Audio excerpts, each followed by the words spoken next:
I'm just going to turn it straight over to Manager West to kick us off. Good evening, Council. This evening is the start of the 2027 budget process. So we're really excited to be having one of our first conversations regarding the 2027 budget. And as Council is well aware, this is a really important opportunity for Council to really set some goals and think ahead as to what we want to talk about, build into, and ensure we're contemplating relative to balancing the 2027 budget. So at this point, just want to emphasize that we took the time to get some input from both City Council and the staff leadership team. And so we've combined some of those results. And this evening we have for you a PowerPoint presentation that Director Carrizosa is going to walk us through. And then we're hoping we have ample time for discussions directly following that PowerPoint. So Director Carrizosa, please take it away. Great, thank you. Good evening. And I'm going to just make sure that the clicker is working before we get started.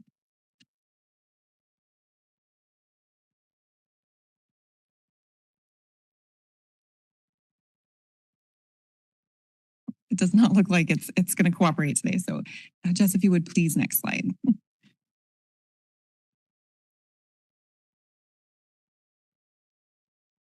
All right, so just briefly, we're going to go over some of the budget considerations for our 2027 budget year, similar to previous years, as well as go over some budget overview to date. So we're going to look at what's occurring in the 2026 budget that will give us some insight for 2027. And as part of that, we'll look at the 2027 budget goals survey, and then some next steps for our budget process, and hopefully have time for quite a bit of council discussion at the end. Next slide, please. All right, so just moving right into our budget considerations and the process for the budget. Next slide, please. City Council does review and set policy through a number of very important documents that feed into other plans that are citywide and that ultimately ends up creating the city's work plan.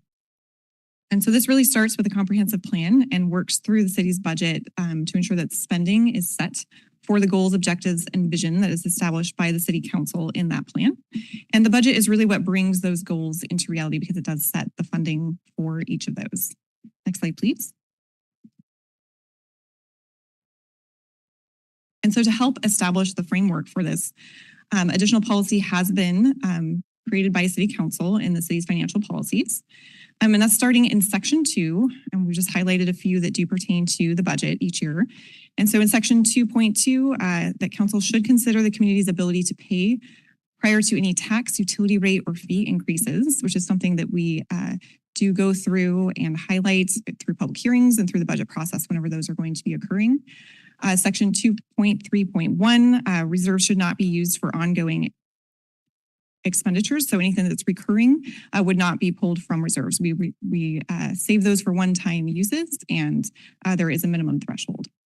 And so Section 2.9.1 for lodging tax and real estate excise tax, funding sources should not be used to pay debt or long-term commitments. And so both of those funds no longer have those within them. And then also within Section 2, our one-time revenue increases should not be used for recurring expenses. Moving into Section 3, we have a conservative revenue approach that will be taken when we develop our budget. That's something we do each year. Additional operating expenditures will only be proposed if there are ongoing supported revenues. And so, similar to some of those in Section 2, we are tying those to sustainable needs. Next slide, please. And looking at that minimum threshold within the general fund, that's 25% on our fund balance. Anything in excess of 25% will be presented to City Council for consideration for one-time needs and capital needs as well. Looking at our utilities, the policy requirement there is to maintain a sufficient cash flow for 60 days in the electric, water, and wastewater funds and 90 days in our solid waste and stormwater utilities. Next slide, please. And so looking at our revenues for 2026, this slide demonstrates a year-over-year highlight for each of the major revenue sources, both within the general fund and in some of our special revenue funds. And so we have 24, 25, and 2026 on this slide through June 30th of each year. And I do want to note that there is a 2-month lag for most of these revenue sources on here, but not all, particularly related to anything sales tax related. And so they only demonstrate collection for 4 months in total or through April. And so that's a sales tax, REAP, transportation benefit district, and housing sales tax, as well as lodging tax. And so in nearly every area, we are seeing an increased revenue collection as compared to the prior year. Oh, sorry, can we go back one more slide? Yeah, no problem. Thank you. The exception is for our building permits area that did receive a very large permit in the first half of the previous year for 2025. And so that's why you're seeing such a large decrease for this year. We are expecting that there will still be large permits that will be received. They just have not been received in the first half of the year. So that's why it's not displayed here. Additionally, our real estate excise tax collection has slowed year over year. We did have a number of years, the 5 years prior, where we saw some pretty substantial increases to real estate excise tax that we did not expect would continue. And so we have been budgeting pretty conservatively in that area. And so while we're seeing that decrease a little bit year over year, we are still exceeding our budget expectations, which we'll see in just a moment. And then notably on this slide are the sales tax increases as compared to the prior year. And so this is one of the largest single sources of revenue, especially within the general fund. And so it is good news and also linked to the other sales tax collection, particularly for transportation benefit district and housing sales tax. Those are seeing similar increases in collection that are higher than the prior year. Next slide, please. And so this slide demonstrates what those changes look like as compared to our budget expectations. And so what we've set in our 2026 budget for halfway through the year. And so our utility tax and building permits are down a little bit as what compared to what we expected within our budget. Building permits are about 4.2% below what we anticipated. And as I mentioned, we do still expect some large permits to come in. And so that's not concerning at this time. Utility tax is tied to revenue collection, including for industrial customers. And so that's part of what we're seeing a little bit of a decrease from budget expectations in that area. It's also seasonal. And so it's not concerning to be slightly below for this time of the year. And then in all of our other major areas, we are seeing that we're exceeding our budget expectations. So about 1.5% for property tax, 3.2% compared to budget expectations in the lodging tax area, 2.4% in sales tax, and 6.9% in real estate excise tax, despite seeing that year over year reduction. And then for all of our utilities, we're currently meeting our COSA expectations. Next slide, please.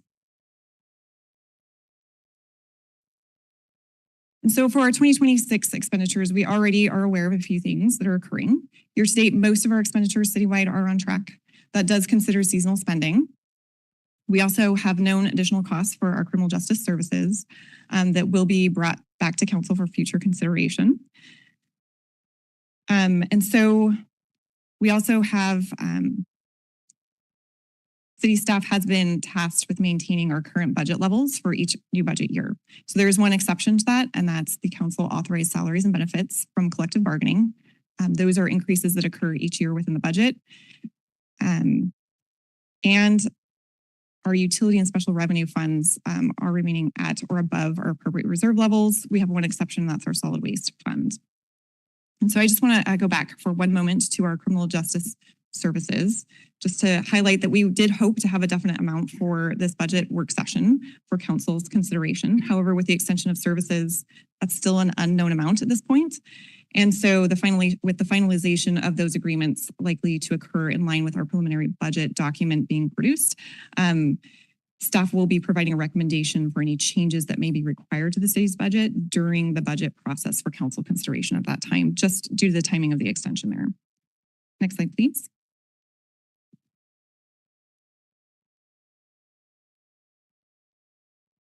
And so there are several considerations that will move into the 2027 budget. Of course, looking at our criminal justice services is one of them. We also know that we have cost increases already approved in collective bargaining for the personnel, and that we have continued high levels of inflation that are likely going to carry into the 2027 year as well.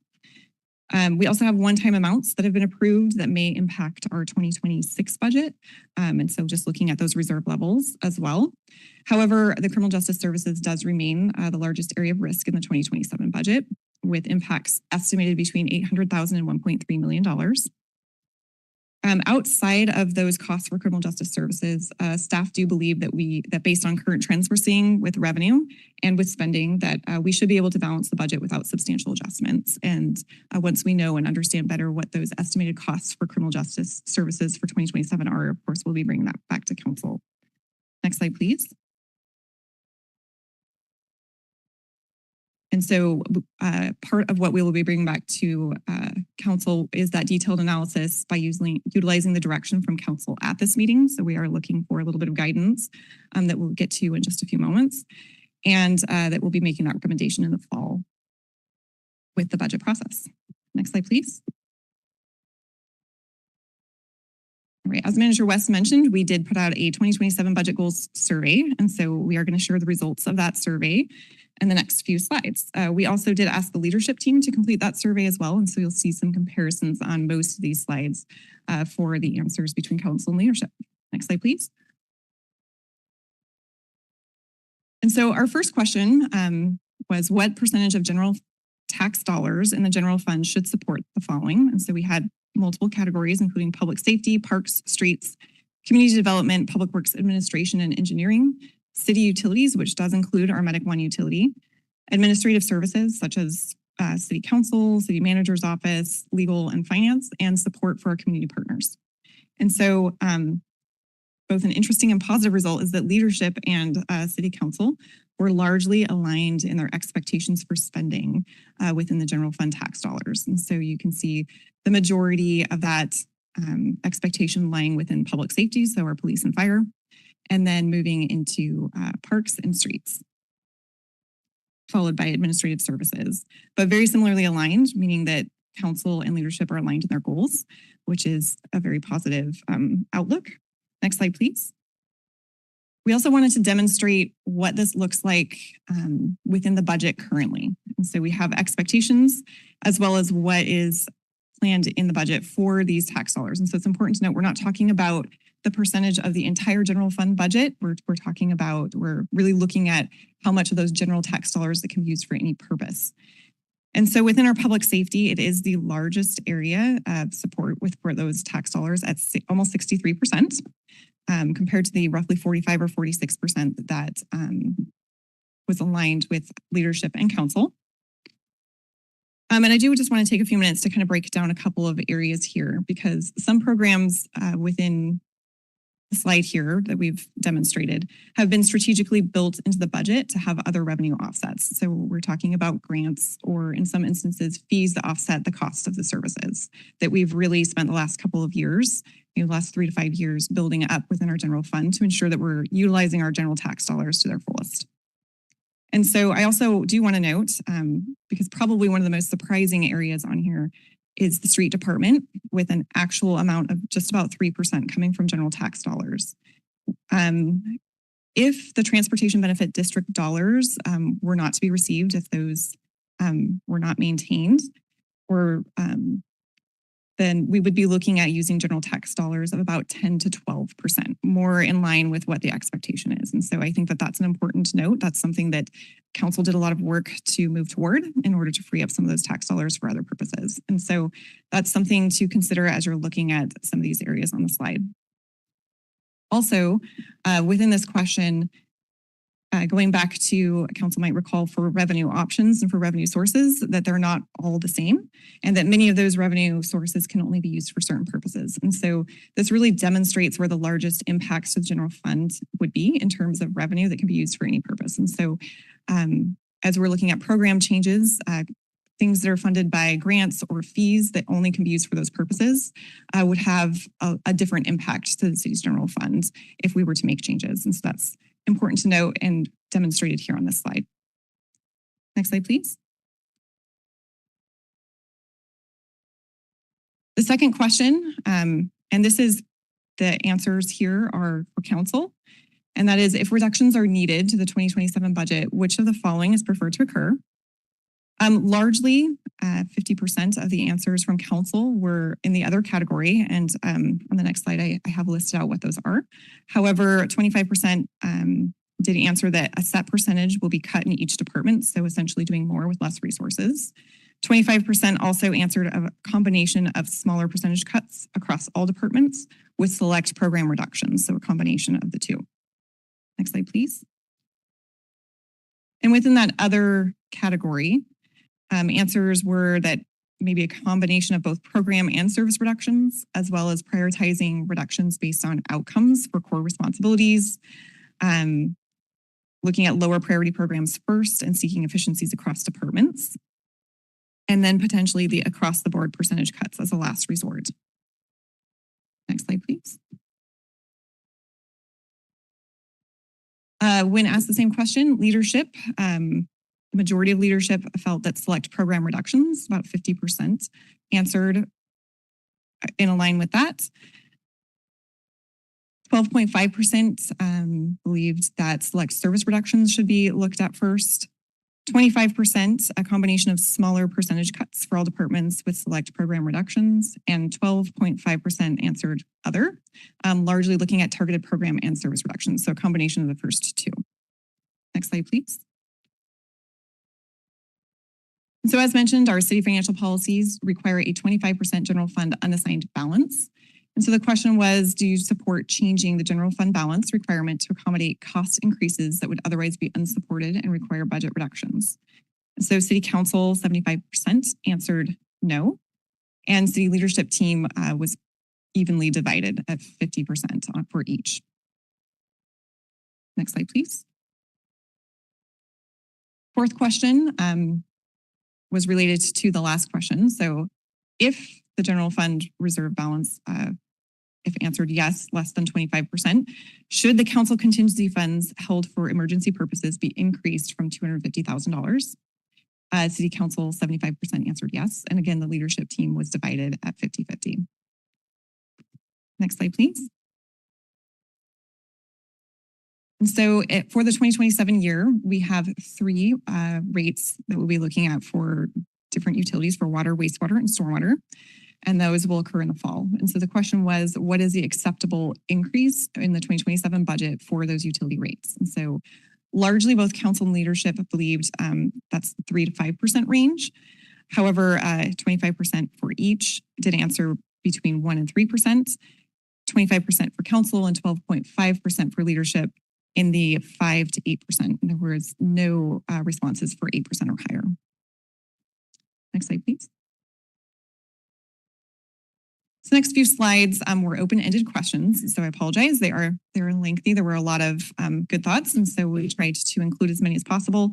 Some of these have been condensed. There were some answers that were very similar. And so they've been combined, or if they were similar enough, they were left as they were on the surveys. And so if there's anything that I summarized, please feel free to correct me during the council discussion. So the first question here is, are there items you believe should be considered for elimination or addition to the 2027 budget?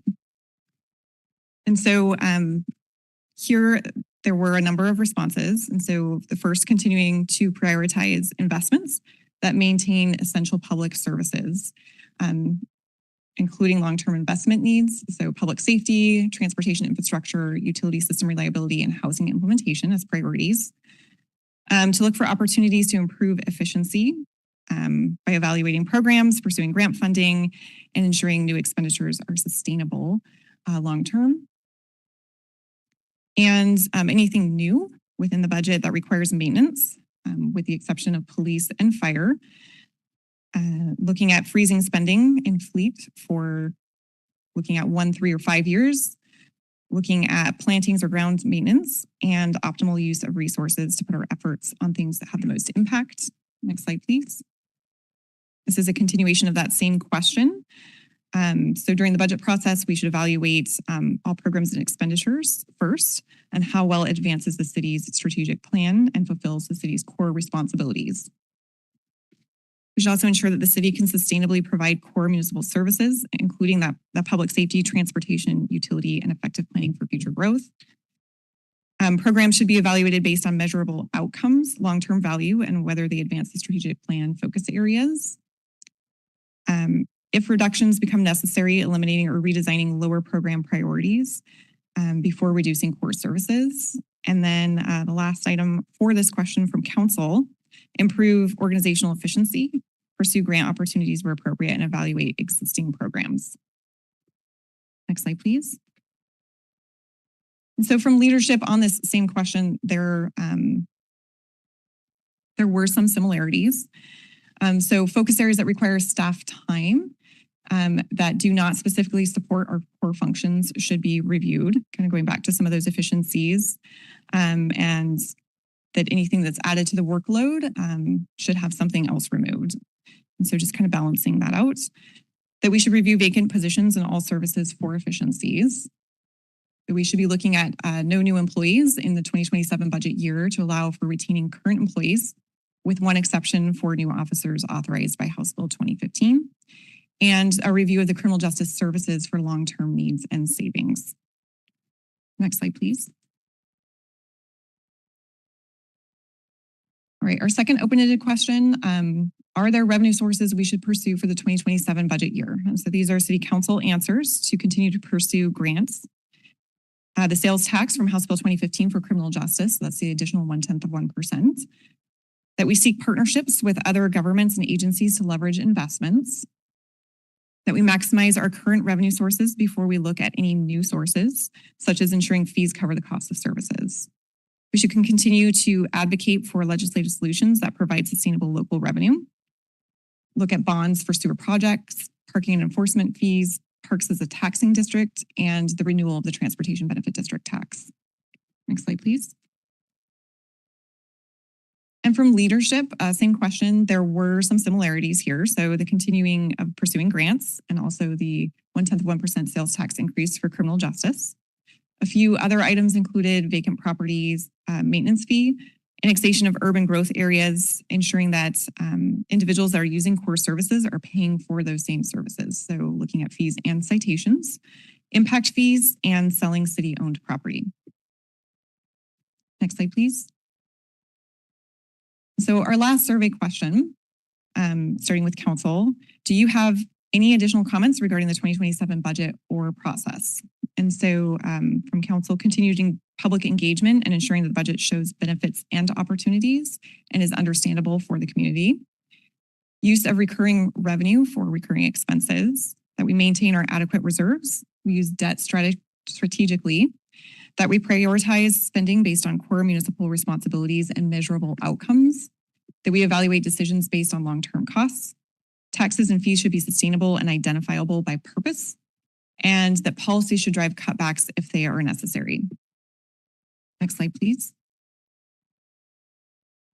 All right, and from leadership on this same question, the preservation of existing services should be a priority in the 2027 budget, that we should consider the impact or the pending impact of additional officers and criminal justice costs now, and that now is not the time to be adding additional long-term costs without corresponding revenues.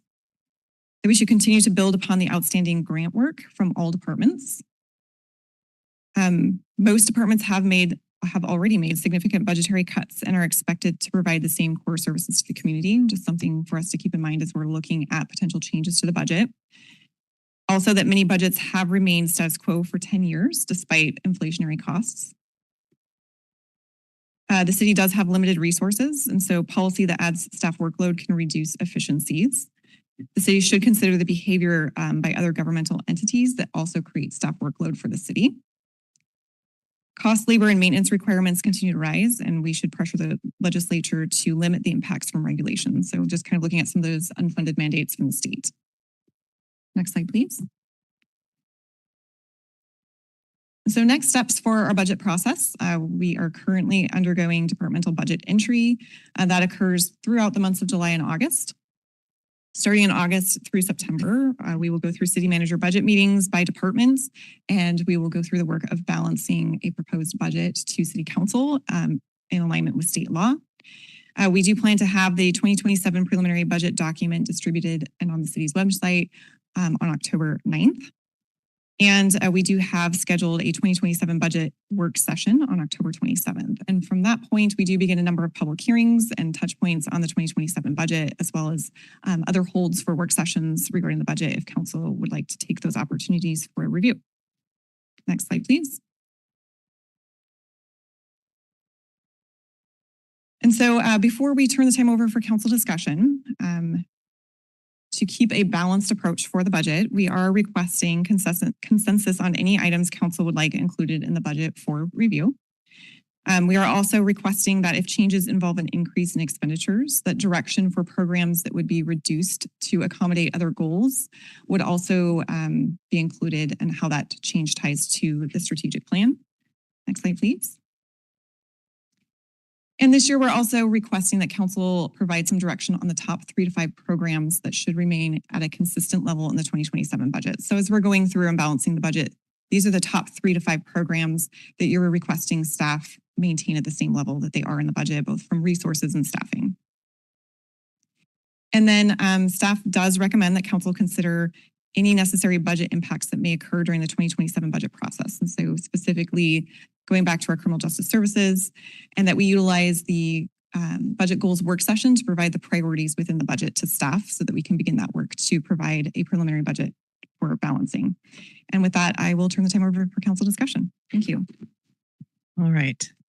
This is quite a challenge to answer all of those things in 30 some odd minutes, but we can do our best. Can you go back to the first one and two questions? I know we have it in front of us, so I guess we don't really need it.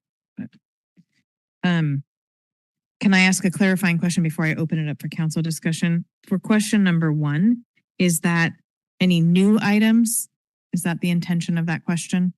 Like if someone had a great idea they wanted to suggest tonight, that's what you're talking about is new items? New items or changes. Okay. Yes. Mm-hmm. All right. Does anyone want to start or get clarifications? Latricia, go ahead. Well, I guess I'll jump in and I'll try not to hog all of the time. That's what happens when you go first. Oh no, just kidding. So I did fill out the survey, but unfortunately when I hit submit, it just glitched. So I would say that most of my responses were similar. Again, supporting public safety, parks and streets. I kind of think one of the, I like also looking at efficiencies and prioritizing, the priority programs over programs that we haven't identified as a priority in our strategic plan. But one of the things, and I'm going to keep at it, that I would like to make sure that is part of the funding packet, the budget that we move forward, is that we make sure we include PK 0126 and PK 0326, which is the analysis. One of that is, I think if we can combine them, we can save money there. It is also part of our strategic plan. The first one's priority number 1. It was the last one. I forget what it was, but it was about youth, our youth fields, an analysis of them. But we talked about ways to save money and the trash receptacle analysis. Having ARC come back with that, I think that's another way where there's going to be a cost in savings in the long term for the city. So I think that one of the things that we also need to look at is not just, we need to look at finding those efficiencies for the long term, but it may mean that we have to invest money to find that. We have to analyze it, figure out how to make it happen and how to implement it. So I think that's something that we're going to struggle with but I think it's possible. So I want to make sure that those are included because I think those are important. I'd really like to also have it that we focus on question number 5 about rate increases. I was more the 1 to 3% rate increase for utilities. We all have large utility bills, and it's a struggle for some people. And I'd like to make sure that, we keep that, we keep Port Angeles affordable.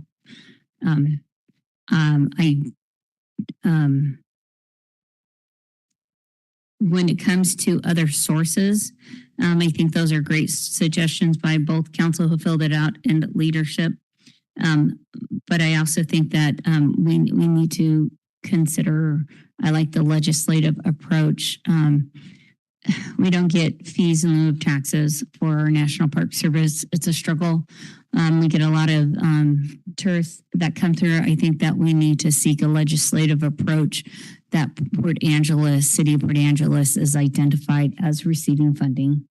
I think we just need to be bold and request it and see about that approach. We also have U.S. Forest Service around, so maybe that argument. We also have the Coast Guard, so we are impacted by federal entities, and so maybe we can get a legislative specifically named Port Angeles for taxes for those services that we provide. I think that we need to focus on our residents. I know we've been focusing on tourism. Tourism brings dollars, and we've been kind of catering to tourism, but I think we need to focus on our residents. Again, back to more residential streets, efficiencies in our streets. Where can we dead end some of the streets? Do we need to have such large streets? Can we not maintain streets by, does it make sense to just give the right of way back to the adjacent property owners? And also, again, focusing on our parks and recs. We haven't done that ever since I've been on. We haven't prioritized parks, and I think we should. It's for our citizens. People, they can't afford to travel, especially with gas prices. So people are doing local things, and I think we need to prioritize our priorities to make sure our local citizens, the impacts are felt there with our local citizens, and kind of put tourism on the back burner for a little bit so that we can budget our citizens in. That's kind of my summary right now. Thanks. Right. Thank you. Who would like to go next? John, go ahead. All right. So my big point is that whatever our budget is maintains the essential services we have as a foundation. Public safety, infrastructure, utility, streets, parks are all big areas where our community has said we need to maintain them or increase funding in. So that's wherever those are right now, I would want to maintain them at those levels. When I look at this changes, so in terms of the revenue, and I'm looking at what's it number? I don't know where this goes in here, but I think in terms of revenue sources, it really to me is tied to how we approach economic development and growth, partnerships with the port, looking at how we can increase building in the next year to encourage growth that way, because that'll bring funding to our city through growth in our business sector, industry. I do agree with the looking into annexing the urban growth area. I think that's a big thing. We talked about it in council. I think we need to look more into it, especially with the Amazon being built out there and stuff. Like that's money that we get in taxes from them that could help our offset some of our revenues. I also think that anything we do needs to be justified and tied to how it goes towards our strategic plan, and should be our gold standard. And if we have it in that plan, how does our budget reflect that? And it should be clear to council and the community how our budget reflects those needs and prioritizes what we say in that plan. And I know we're gonna have a work session on that or a retreat later on those things. So those are things I'm looking forward to talking about more. And then I guess For me, for question 3, staff requests, council top 3 programs. I think if I'm looking at the service types and what we have there, I think public safety, parks and streets need to at least be maintained as they are or increased. Those are really important to what we're doing and our town. And we've been told over and over again by community members, those are priorities. So I want to see those 3 left at or increased based on where they are now in the budget as we move forward.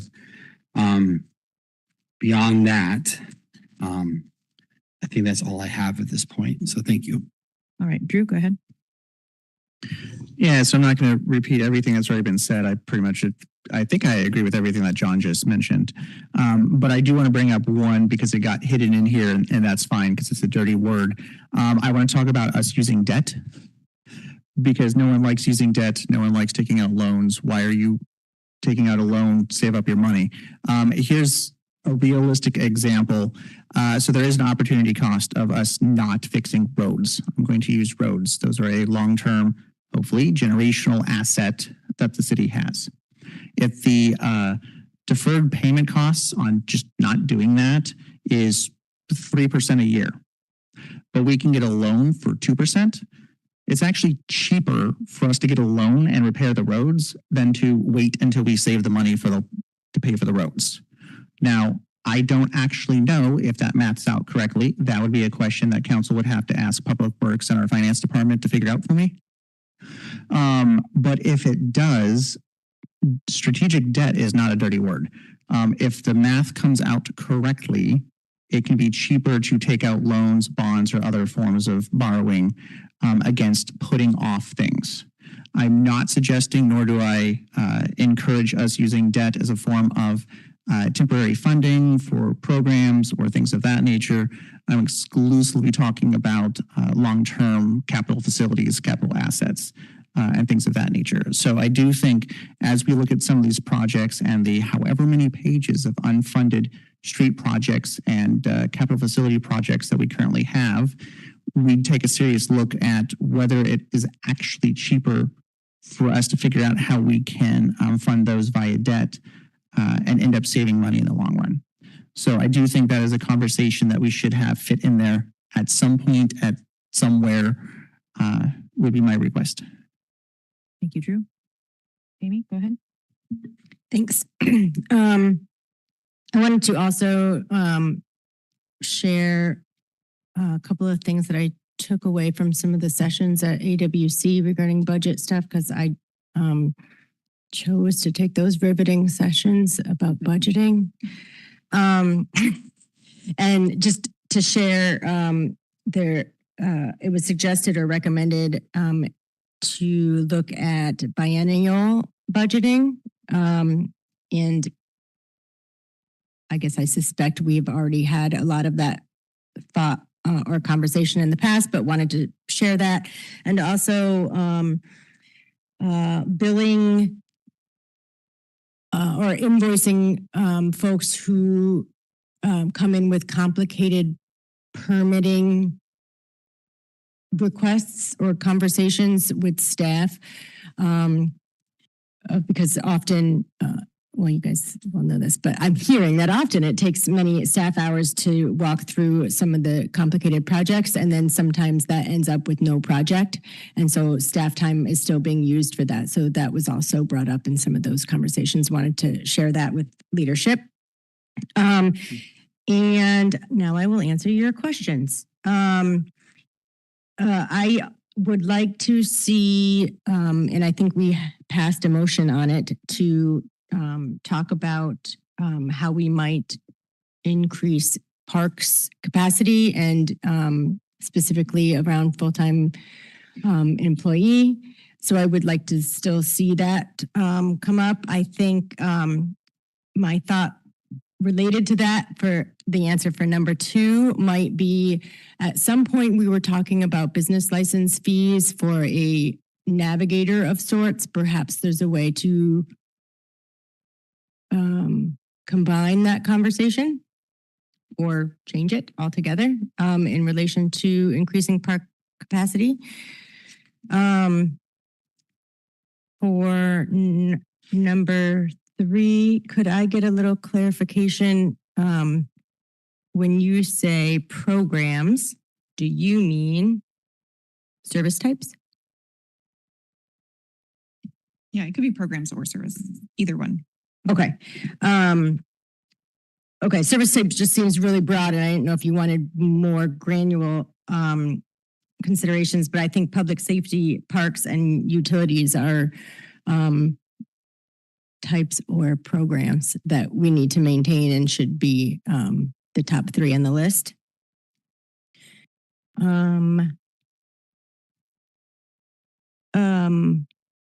Okay, I wanted to also just share, because you're looking for some consensus on some things, that there's a slide in here where leadership answers question 7, slide 26. I just wanted to, for the record, say that I support all of these and having further conversations on all of these, including how important the renewal of the transportation benefit district tax is going to be. I don't want us to lose sight of that, because I think that's like a year.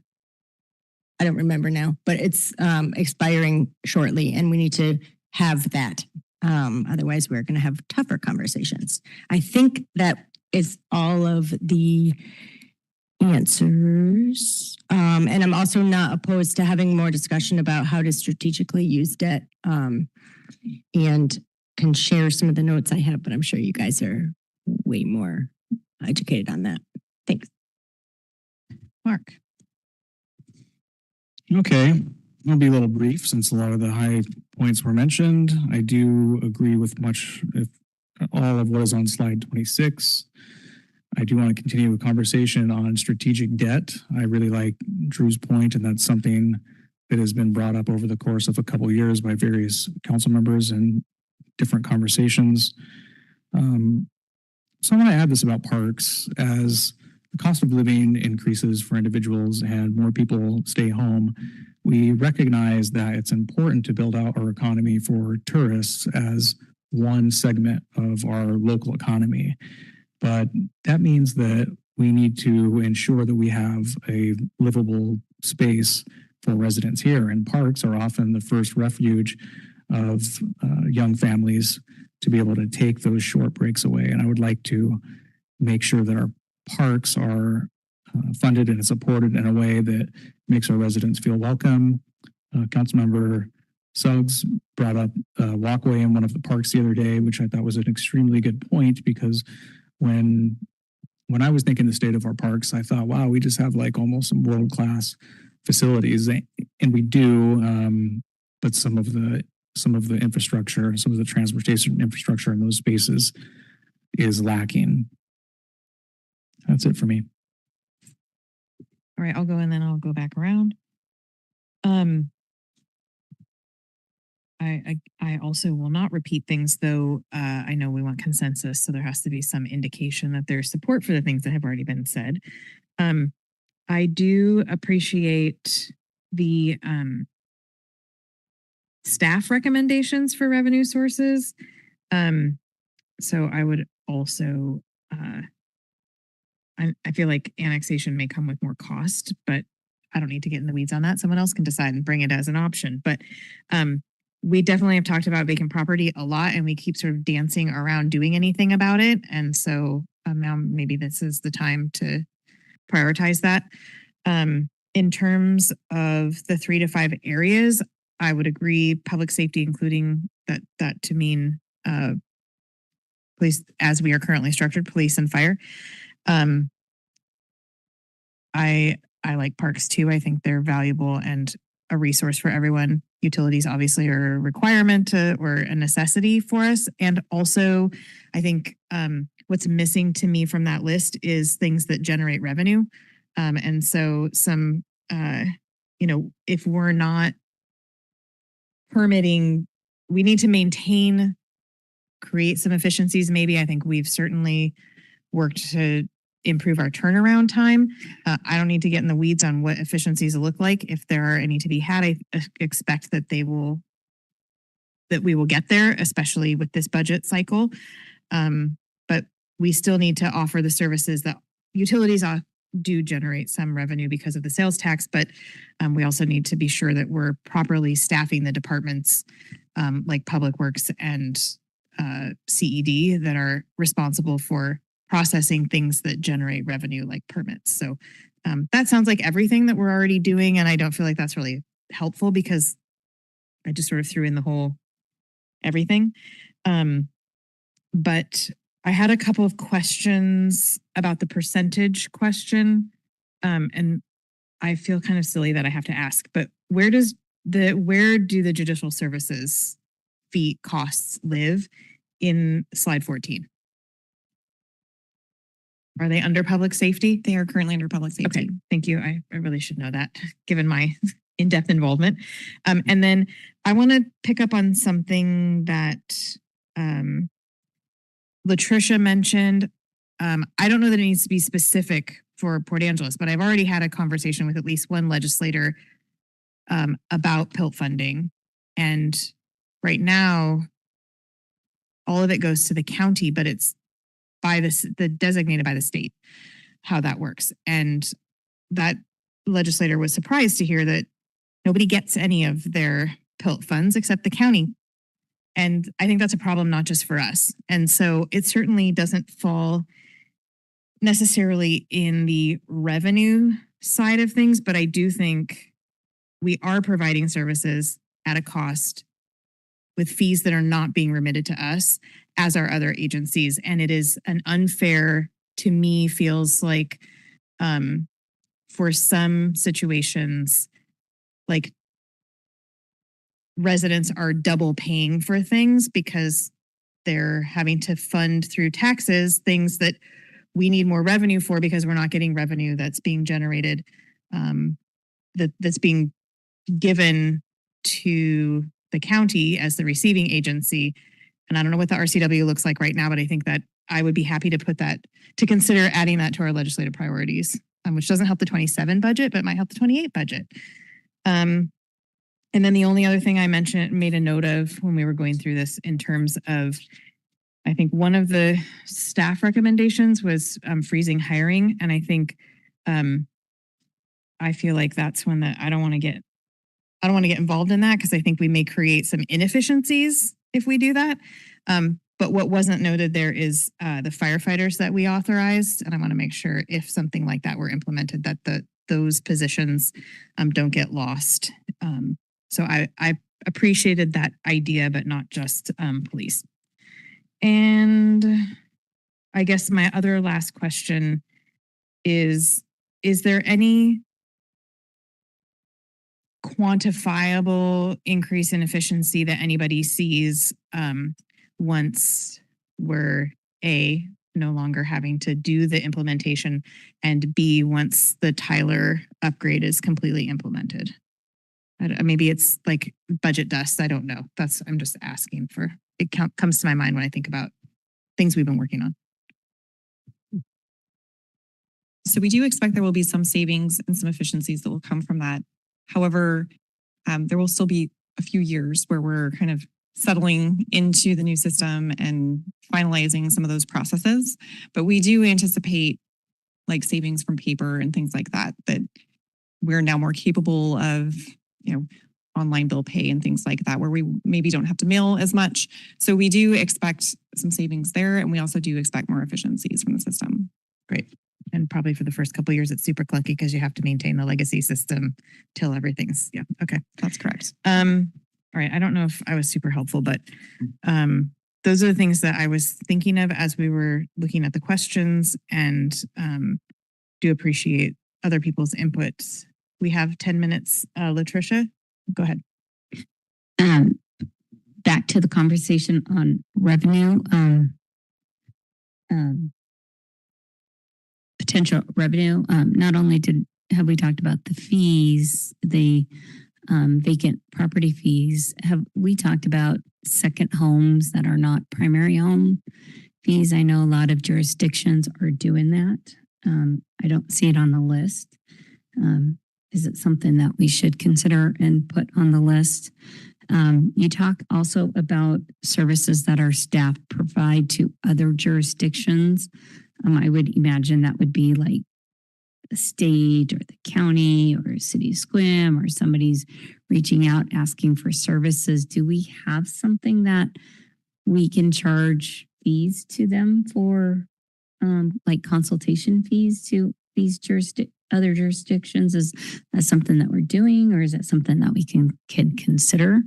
I know it's not just with jurisdictions, but a lot of agencies, tribal agencies struggle with it a lot, because their people or entities are always asking for consultation, but there's no funding to provide staff to do that. So the other thing too that I was wondering about, I know that we have a lot of staff time that is billed to grants.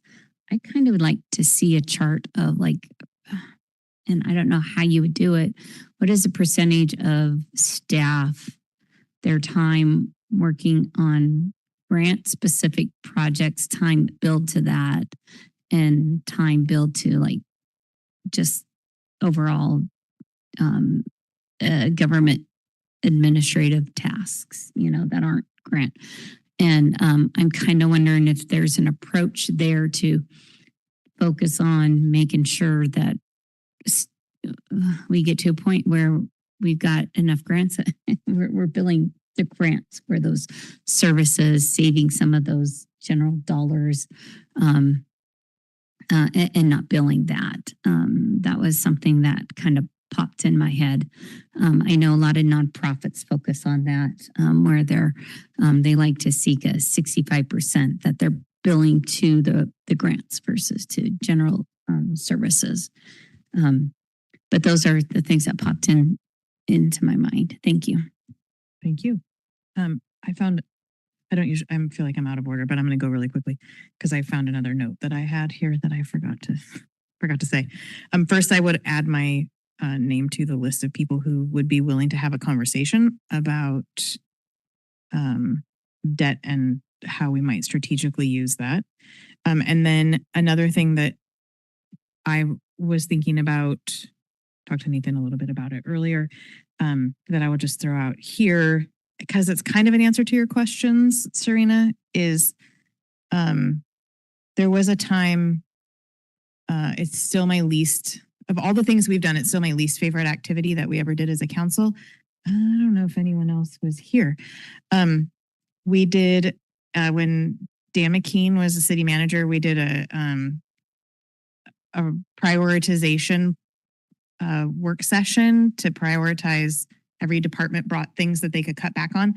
I don't think we're there at this point, but I just want to throw out the possibility that we somehow include that in some kind of discussion around that in our strategic planning session, because I think we saw, again, I don't think we're there yet, but we have seen other entities in our area do just across the board cuts. And we did that once way back before any of us were on council, and it resulted in just cutting things that weren't necessarily things that the community wanted cut. And so I think it is incumbent upon us as the policymakers to be strategic if we have to make cuts, that they are policy based and not just, hey, everyone cut 10% out. So again, I don't think we're there yet, but I would just like to propose that we consider doing something like that in our, add some part of that to our strategic plan conversation when we get there, since it will be a designated time to chat. Sorry, that took longer than I thought. We have a few minutes left. Anyone want to go back around? Okay, one last time. I just want to say, I also do not like the across the board hiring freeze. I think it should be managed differently, that there's funding to support the hiring. But I don't think it should be across the board freeze. I think it can, like Mayor Dexter said, cause inefficiencies in there. I don't feel like we actually answered all your questions, but Drew, go ahead. I just want to clarify in case this was in reference to this. One of the leadership answers to, are there any items you believe should be considered for elimination or addition? No new employees. That's not a hiring fee freeze. That's a no new positions. Am I correct? That's how I interpreted it. Correct. Okay. That's our interpretation as well. Okay. So it's no new positions, not fill the actively open positions that we have. Thank you. Thank you for that clarification. Helpful. Mayor, if I can just yes, quickly please summarize, and Director Carrizosa, please step in if I missed one of significance. I think looking at the ones that we've seen at least 4 council members stress importance of, I think absolutely public safety was top of the list. I think parks was very much top of the list. We also heard sorry, let me just scroll down a little bit. We also heard from a majority of council interest in slide 26, which was the staff recommended slide of revenue approaches, and additionally investment in parks infrastructure, I think, is an easy way to category much of what we heard for parks as well. So if there's anything that you all heard or Director Carrizosa heard that we had 4 more council members share on, would love to get that additional feedback now. Anyone feel like Nathan was missing anything? Go ahead, John. I think there was also a strong consensus that utilities was on that top 3 too, and make sure that's part of that list. Thank you, Councilmember Hamilton, and Attorney Sahandy just also whispered that that was one I missed. So thank you. All right.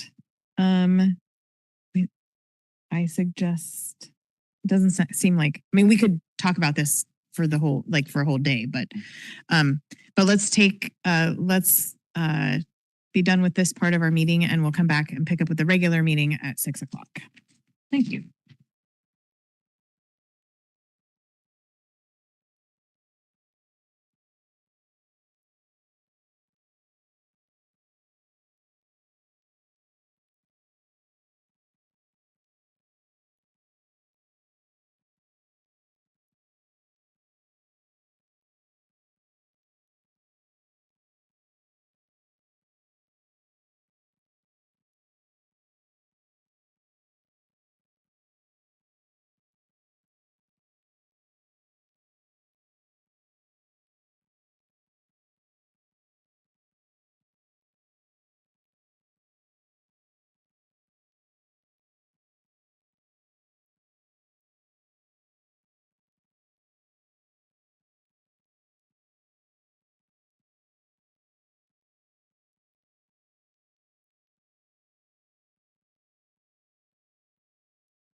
we just took a quick break and I'm waiting for a couple of staff members to come back and we'll get started. So if you are joining us virtually, thanks for your patience.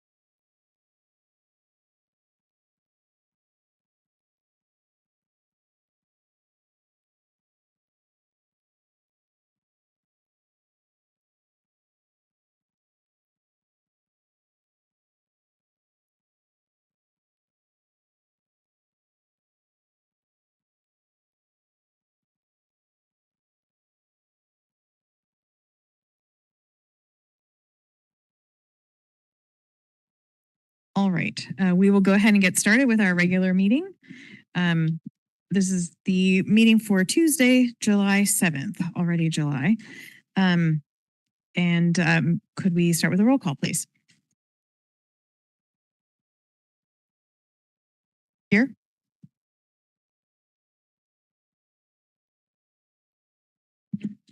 Here. Good evening. Here. Here. Here.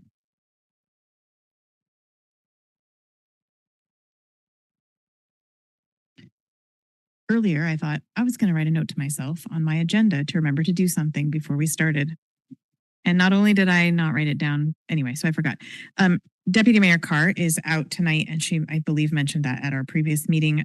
Is anyone interested in, would someone be willing rather to make a motion to excuse her from tonight's meeting? Motion to excuse Mayor Carr, Deputy Mayor Carr. All right. Second. Okay. So we have a motion to excuse Deputy Mayor Carr from tonight's meeting. Anyone opposed to the motion, please state your opposition. All right, hearing none, the motion passes. Thank you. Sorry about that. I tried to do it before the roll call, but forgot to do that tonight. So if you can please rise as you are able for the Pledge of Allegiance.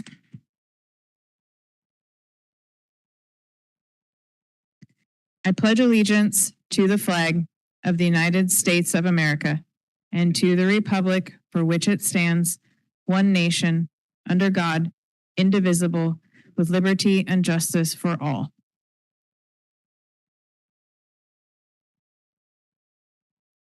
All right, we do not have any we don't have any ceremonial matters this evening. Are there any late items from staff?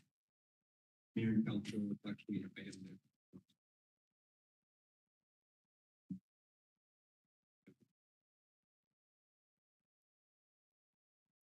Paper for lighting project. We're removing that item and may bring that back at a future meeting. All right, thank you.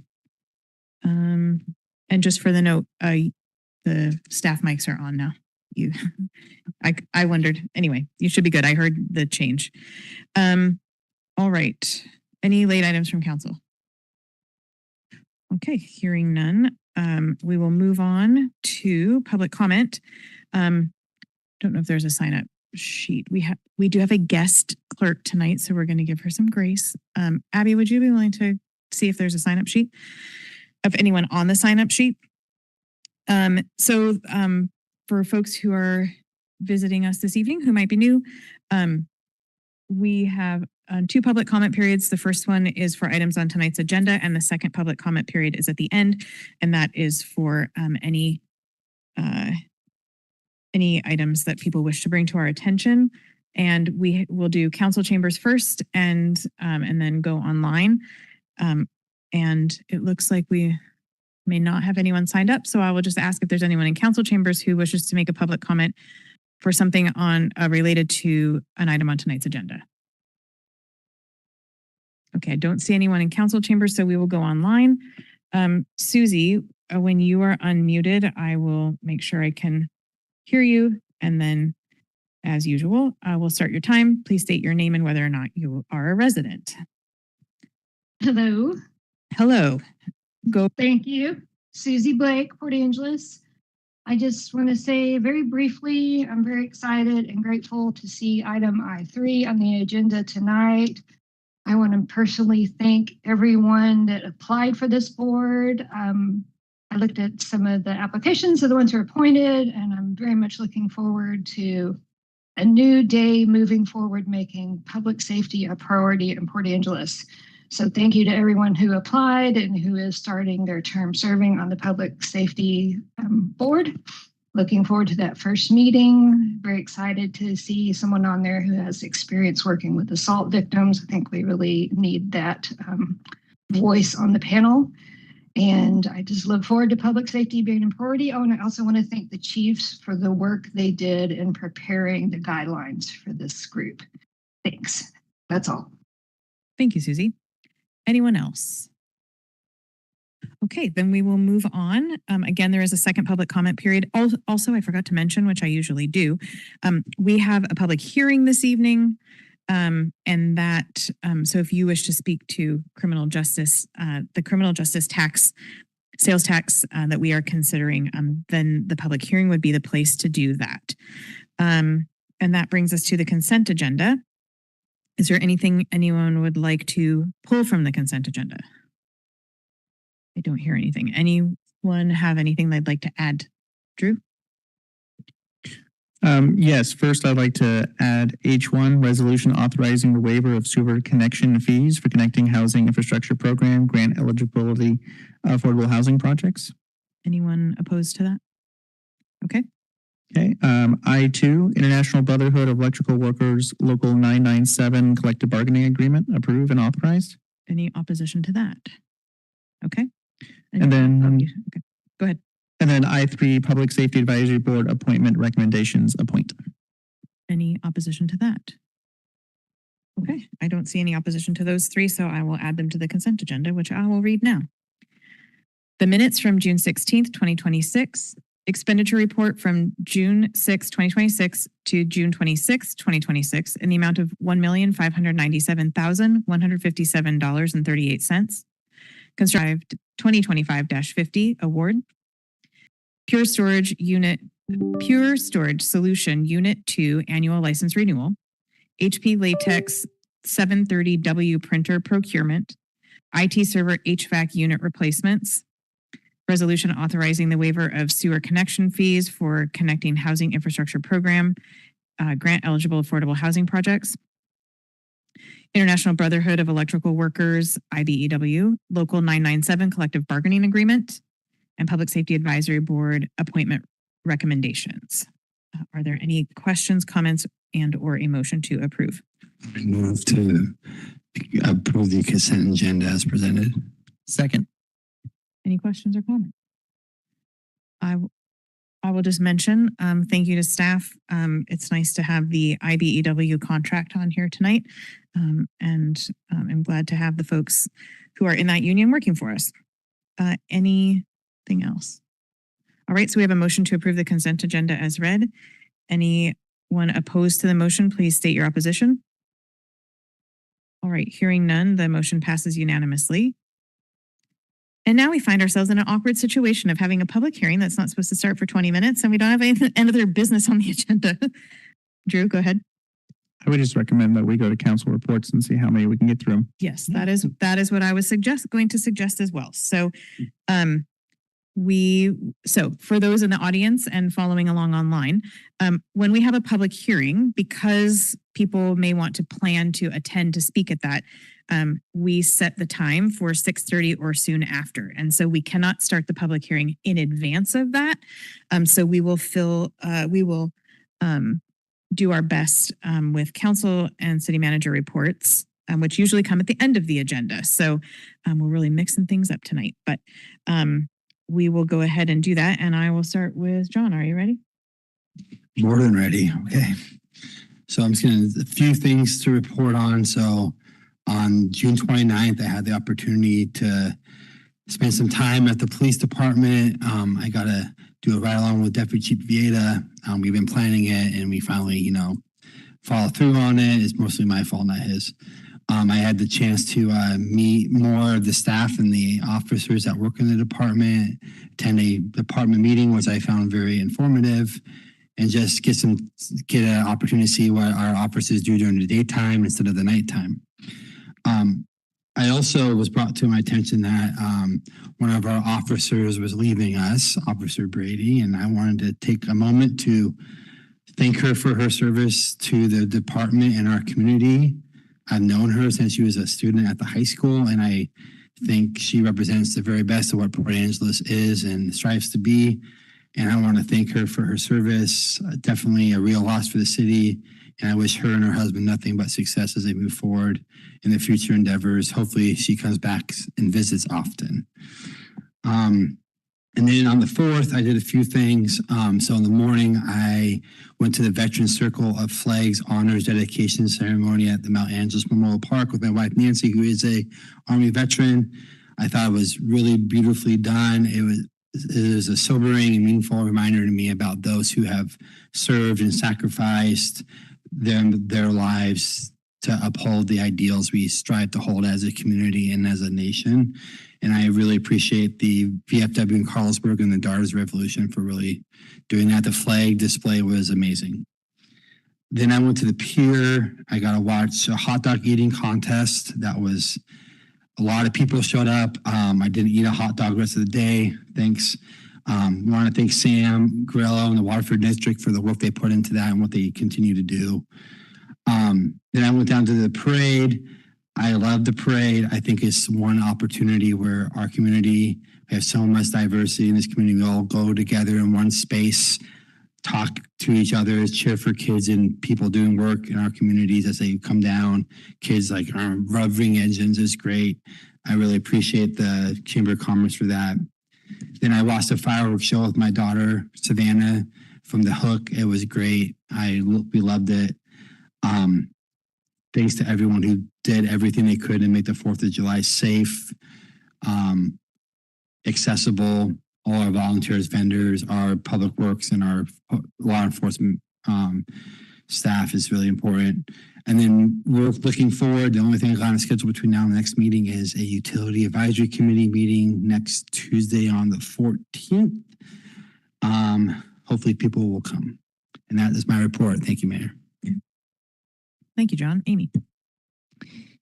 How many hot dogs did the winner eat? There was a 5-way tie with 10 and they had to play toad in a hole, and which is a hot dog tied in a total. Yeah, so that's how they decided first, second, and third. But 10, then the kids also, the winner had 10 in 10 minutes. Well, I had a goal of having the number of hot dogs eaten by the winner and the number of police calls for fireworks to be the same, but we failed. So since last council meeting, had the honor of attending the AWC conference in Spokane.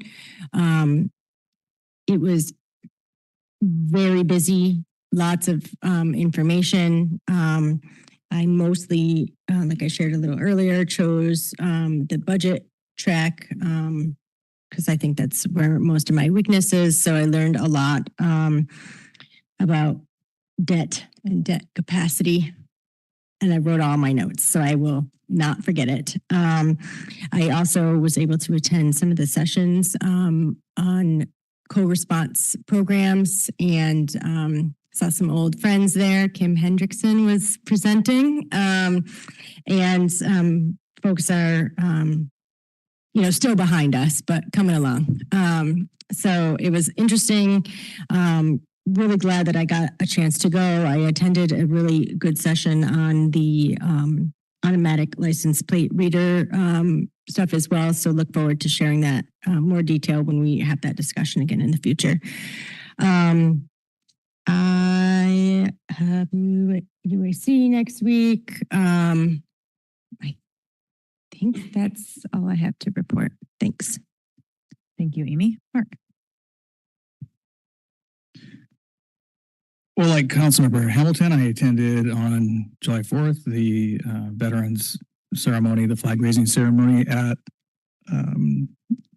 at Mount Angeles Park, and I was asked as a Navy veteran to raise one of the flags. So that was particularly special and meaningful to me, and really awesome to see the turnout and the celebration of veterans that day. Following in that regard, my daughter and I, we went down and rang the Liberty Bell. So it was nice to see the Liberty Bell open to the public and able to ring. We took up a couple pictures of us ringing that. We enjoyed the parade, and then of course all the festivities downtown on the 4th. And boy, was it packed. And I gotta say, like, I had a city pride moment seeing how packed and how present and responsive our law enforcement personnel were, and how involved our chamber was in making the downtown celebration and the fireworks celebration happen. It was amazing. So special shout out to Mark Abshire and Priya Jade, and those two in particular. I saw them working all night, and by the time that I was totally exhausted, they were still out making sure that vehicles were moving and people were getting to where they needed to go. That is it, as I am in between council assignments. All right, Drew. Okay, I'm going to see if I can go super fast because I have a ton of stuff since our last council meeting.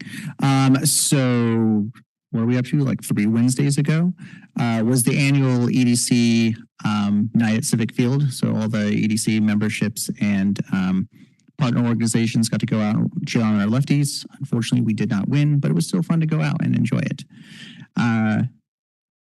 I too was able to go to the AWC conference. That was a fun 3 days. I always enjoy going to that. Unlike Amy, I took the AI track. So it was a whole bunch of sessions on how the city can use AI. A third of those were non-applicable to me because I actually know what AI is. But the other 2 were interesting and useful. And then one of the interesting sessions that I did take was Threat Ready Personal Security Awareness for Elected Officials.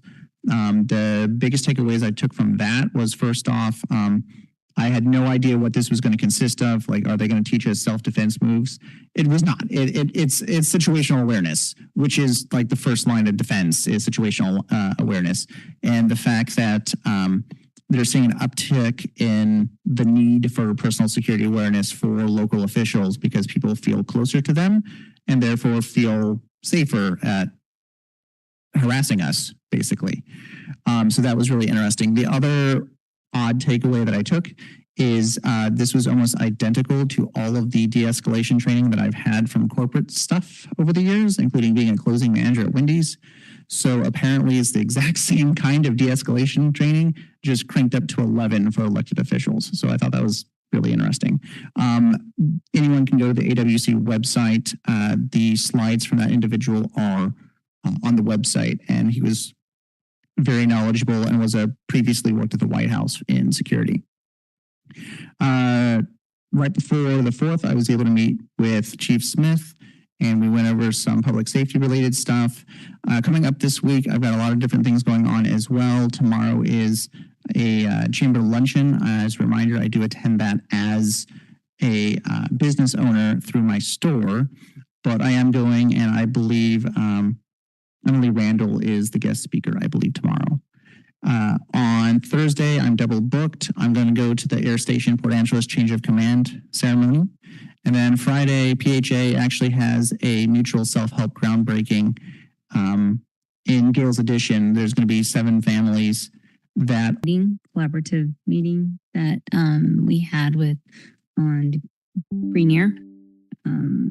There was a joint meeting between Colum County MRC and Science Advisory Committee to talk about Pinto Avalon education, how to ways to reach out to the public, to educate the public on this native species and restoration efforts or future restoration efforts and what that might look like. Also attended the William Shore Memorial Pool meeting. We talked a lot about our policies, and there was some future policy ideas that were brought out too that we'll look at in the future. Those policies discussions will continue onto our next meeting. But it was again well attended. Other than that, I do want to say that I was out of town for the 4th of July, and it's down in Portland, and Portland's great area. It is really nice down there and stuff, but I appreciate more the 4th of July activities that our partners establish around here, because I'm like, okay, I've got the 2 kids and I'm like, what can we do that's affordable? And so they have this big music venue down on the waterfront. And I thought, oh, well, that'd be really great to take the kids to. You have to pay to attend it. And it's like not affordable. It was like $55 a ticket. And that doesn't include any food or anything. So we did not go down there because it was not affordable. So it just made me appreciate more what we have locally in our community, the partnerships in the community, and what people do to put on the 4th of July parade and everything. I mean, I saw other small events like we host in other smaller towns, but those were a little bit further travel distance than I really wanted to go. So I just wanted to put it out there again. I appreciate, even though I wasn't here, the effort that we put in is greatly appreciated, especially knowing that it's really affordable compared to this music waterfront opportunity that to me was not affordable. So now I have meetings later in the month. So I'll be able to report later in the month on those. But I'm really trying to drag us there, but you still have to report it, Kate. So you got 7 minutes. So there we go. All right. All right. I'll add some things that I wouldn't normally add. So I also did a ride along with Deputy Chief on Thursday of last week. Wasn't quite as exciting as some days sound on the radio, but we had a good time, learned a little bit more every time, and we did go code to at least one call. So that I feel is a win on a ride along. I'm not a speeder, but I don't mind when someone else is driving and they're legally speeding. So that was great. And I also went to AWC. I had some conflict with the MRSC board that I'm on, so I didn't go to as many of the work sessions as many of the breakout sessions as the other council members, but did find the ones I attended very useful. One thing that I just wanted to mention, a little shout out, because we participate in the scholarship program, I thought it was worth noting that while our nominee, Ella Garcelone, was not a recipient, Squim's nominee, Layla Sundin, was a recipient. And so it was cool to see her dad there. I was like, hey, I know why you're here. And he's like, I wondered if I would see you. So great to be able to recognize our communities. And I also will join the group. I did not feel very well on the 4th, but did muster the energy to go to the parade, because how can you miss it? And want to echo the others who have expressed thanks to the chamber for the work that they do for that event. I will also be attending the Coast Guard change of command tomorrow. And the last Thursday, I will not be there tomorrow. I'll also be there on Thursday when the event is happening. And the last thing I want to mention, it's made some press lately, so it might not be as useful, but for those of us representing the city in this room, as a reminder, the Cal Ripken State Baseball Tournament is this weekend, and there are still a lot of volunteer spots to fill, and it is a really big deal, especially to the baseball kids, to be able to host this tournament.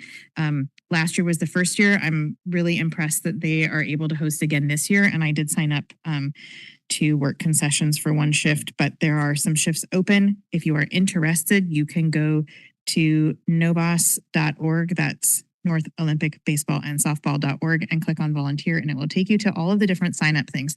Because one thing we can all do on this board, I'm sure, and up there too, is count. And they still need people to do pitch count and things like that. And that is just click, click, click, click, click, or however you're going to count, keeping track of how many pitches the kids have because there are limits. So that is all I have, but I hope to see some of you there. Nathan, go ahead. Council, as a reminder, we do not have a meeting on August 4th, which is the first Tuesday of August. That is by ordinance scheduled as no council meeting that evening. So we do have a bit of a break coming in early August. Just want to make sure everyone remembers that. Additionally, Council, I think it's important to share our overall disappointment in the Department of Ecology interpretation relative to the Rainier site. We will be following up with some written concerns relative to that outcome, as well as talking further with council about some next steps that we can take, certainly one of which we'll be talking about this as a potential legislative priority. But again, major concerns with those outcomes and happy to share more at a future date. That's all I have. Thank you. All right. Well, we have 2 minutes according to my computer. So I'm going to, if I may, ask, in the interest of taking just a couple more minutes, I believe that we have joining us this evening one of our newest, or maybe our newest, on the street police officers here. And I'm hoping that one or the other of the chiefs might be willing to introduce him to us. Not to put you on the spot, but I'm going to put you on the spot. Somebody. So I'll just introduce who's on the back deck there, and you guys can take it from there. So to my immediate right, we got Officer Logan. And I think of that crew there, he's the newest, but it's been a little while. It's been a couple of years. Sorry, you're far away from me with the sun in my eyes, so right. I mistook you. I mistook you for 499. So my apologies. So Officer Louie Emery, who's, she's got, a few years here, and I don't see Canine Solo attached to the lead, but we did talk about Solo making coming. But and of course, Officer Whitney Fairbanks, who's actually into her 11th year with us, and of course Deputy Chief Vieta, who my math says it's 32 years with PPD. So that's the crew that's here. Thank you, Mayor. Thank you. Thank you for being here. And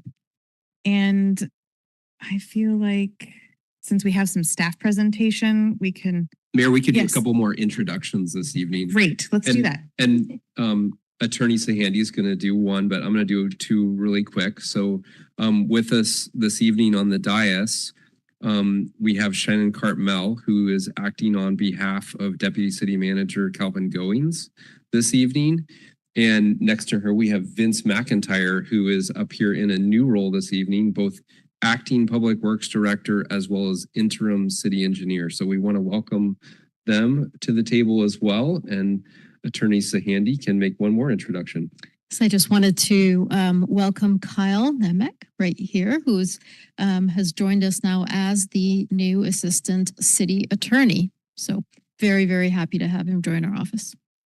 Excellent. Thanks for joining us and for being here tonight.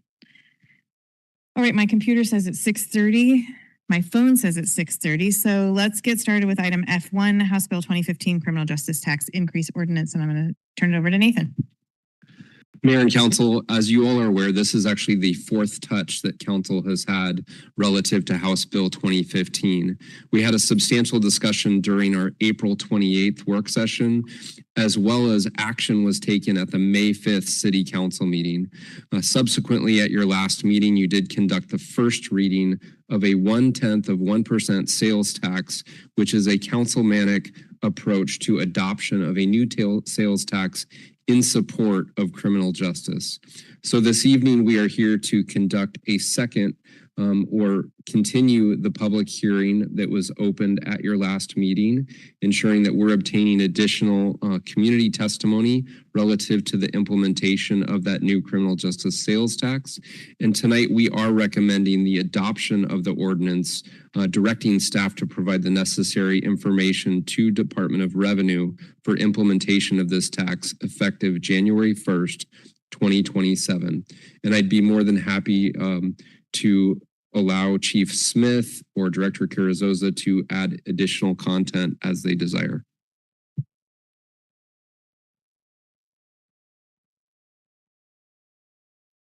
Either one. No. So thank you, Council. As Manager West said, this is the fourth touch for Council. This process has been a very long journey for us. Navigating through the grant, which we've talked about, and then the subsequent, considering of the criminal sales tax. For us, it's one of the most important things that happened to us in modern times in terms of staffing and support for the officers and the work that they do in the field. We don't take any of this lightly. It's increasing taxes is increasing taxes. I mean, I live here. I'm glad to pay it, but I just appreciate all the thoughtful questions and dialogue we've had with council, and we're of course very optimistic and moving forward. And we've on the grant side, we've hired one officer who's here, and we have 3 more on the grant that are pretty far down in the process. We hope to have them hired in very quick time, which we're really pleased. Chief Villada, as you guys know, you've heard from me, he's done like a lot of work on the grant and the other part of this process. Could probably, set up his own consulting firm and how you could do this. We've actually done this for other agencies, provided the work product, but this is very, very exciting for us. And so thank you, Mayor. Thank you. Serena, do you have anything you want to add? The no is an acceptable answer. I think it was covered well, but just one reminder that this proposes sales tax to kind of ease the burden to our residents by allowing a share for visitors to also receive those services. All right, thank you. All right, then we will continue the public hearing at this point. So if you are joining us virtually and wish to speak to this item, which is the consideration of an ordinance imposing 0.1% sales tax, now it's time to raise your hand. If you are in council chambers and wish to speak, you may make your way down to the lectern. It doesn't look like anyone's jumping out of their seats. John's going to jump. No, you are? Okay, very good. State your name, whether or not you're a resident, and the 3-minute timing is the same for public hearings. So go ahead when you're ready, John. Hi, John Ralston, City of Port Angeles. I want to be very clear that my comments are not related to defunding the police or that I'm against the police or any law enforcement. I want to read something from the Alice report, which is a report put out in combination with United Way. In 2024, based on the federal poverty level, 10% of Washington households were defined as being in poverty. Yet this measure does not account for an additional 27% of states' households, more than twice as many, that are in financial hardship. These households are ALICE, so they're asset limited, income constrained, and they are employed. But they don't earn enough to afford the basic expenses in the county for where they live. By these ALICE households and combining the two, there's over 37% of residents in Washington that are below the ALICE 2024 threshold. So what concerns me is that for well over 10 years, I've heard council talk about regressive taxes in the state of Washington. and you've had it as a legislative priority. That's great. I agree with you. But what concerns me is the minute that you adopted or potentially accept, or you did accept the grant. Now, apparently you've had discussions ahead of time, but not out to the public, that you accepted a grant with probably some ideas that you were going to immediately propose a 1%, a 1/10 of 1% tax increase. I didn't hear about any other alternatives. I didn't hear about any sunset clause on the proposed ordinance. And that's concerning to me. Can I afford these taxes? Certainly. I'm concerned about people that it's going to be affecting their households. Thank you.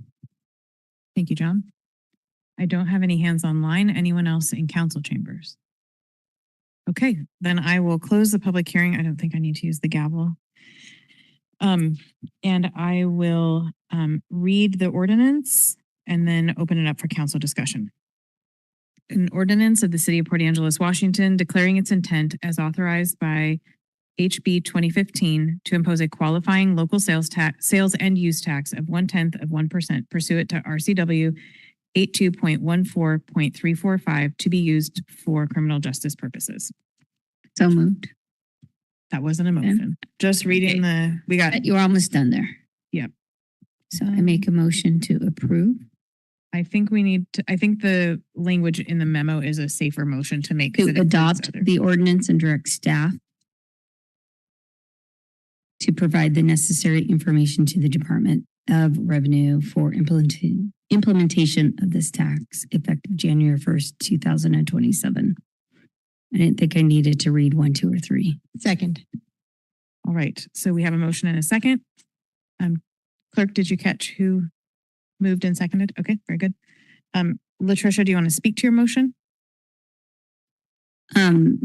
We have gotten over, support from the community on this tax, or on this resolution, this ordinance, the grant, which brings in, it increases our law enforcement. Again, it focuses on public safety. And this is something that the community has been talking about for a long time since I've been on, asking to increase law enforcement, public safety, addressing that. Although it was built in that we are able to go after the additional tax to help fund it. We are getting the grant to fund upfront and then the tax. So I think it's a win-win, and the approach through the sales taxes, a win-win, and the burden doesn't fall on the community 100%. It falls on everybody who is purchasing and is paying towards the sales tax. So that's all I wanted to say. Thank you. Drew? Yes, I want to amend the motion to read, change section. Just move to amend. I move to amend. And then do I state my amendment? Okay, thank you. I move to amend.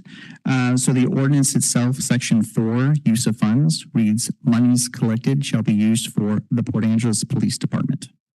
And strike out allowable expenditures under chapter 82-14-345. Second. I can quickly speak to that. The intent of that section of RCW is very well intended, and I fully support it. It makes it so use of the monies collected can only be used for criminal justice purposes. However, the criminal justice purposes, as stated in that RCW, is actually quite expansive, and a couple of the sales tax collected by the City of Port Angeles already fall within that category. So if the intent for council is to afford the 4 new police officers via the sales tax, I want to make sure that this sales tax specifically goes to the Port Angeles Police Department. Can I ask a clarifying question? Sorry, you made a motion. Did we get a second? Okay, thank you. Clarifying question for legal, I guess. Is there any I get where you're coming from. I just want to make sure there isn't any problem taking out the language under chapter 8214.345. Sorry to put you on the spot. I think what we could do is have that language stay there, but say solely for the purposes of funding the police department, which would include the reference that it is only for allowable uses, but limited to police department. Would that meet your? That would meet my, yeah. If that meets the legal requirement, I'm fine with that. I think we discussed amendments to amendments earlier.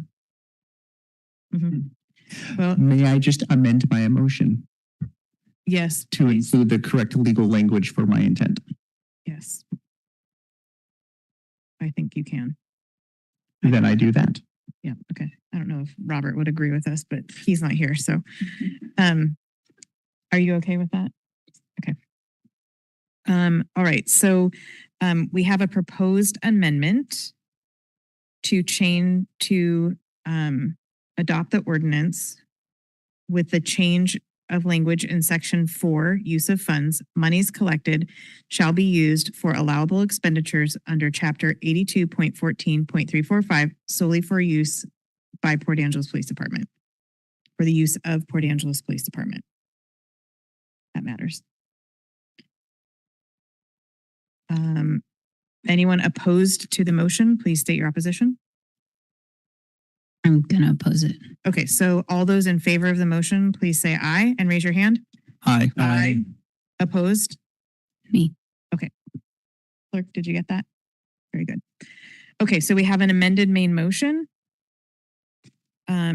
Well, yes, we have an ordinance. So it's a little weird because the motion language doesn't actually change, just the language of the ordinance. But so I will, is there any discussion, further discussion? Sorry, before I move on. John, go ahead. I just had two questions. I'm going to ask staff then a comment. So my first question is, how will this revenue be accounted separately enough that the public can distinguish it from the unrestricted general revenue fund that's already there? This revenue would be tracked entirely in the police department to offset the expenditures there.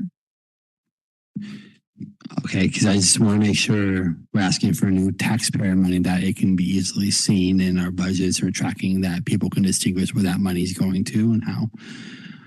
And then my second question is, do we have is that the only mechanism?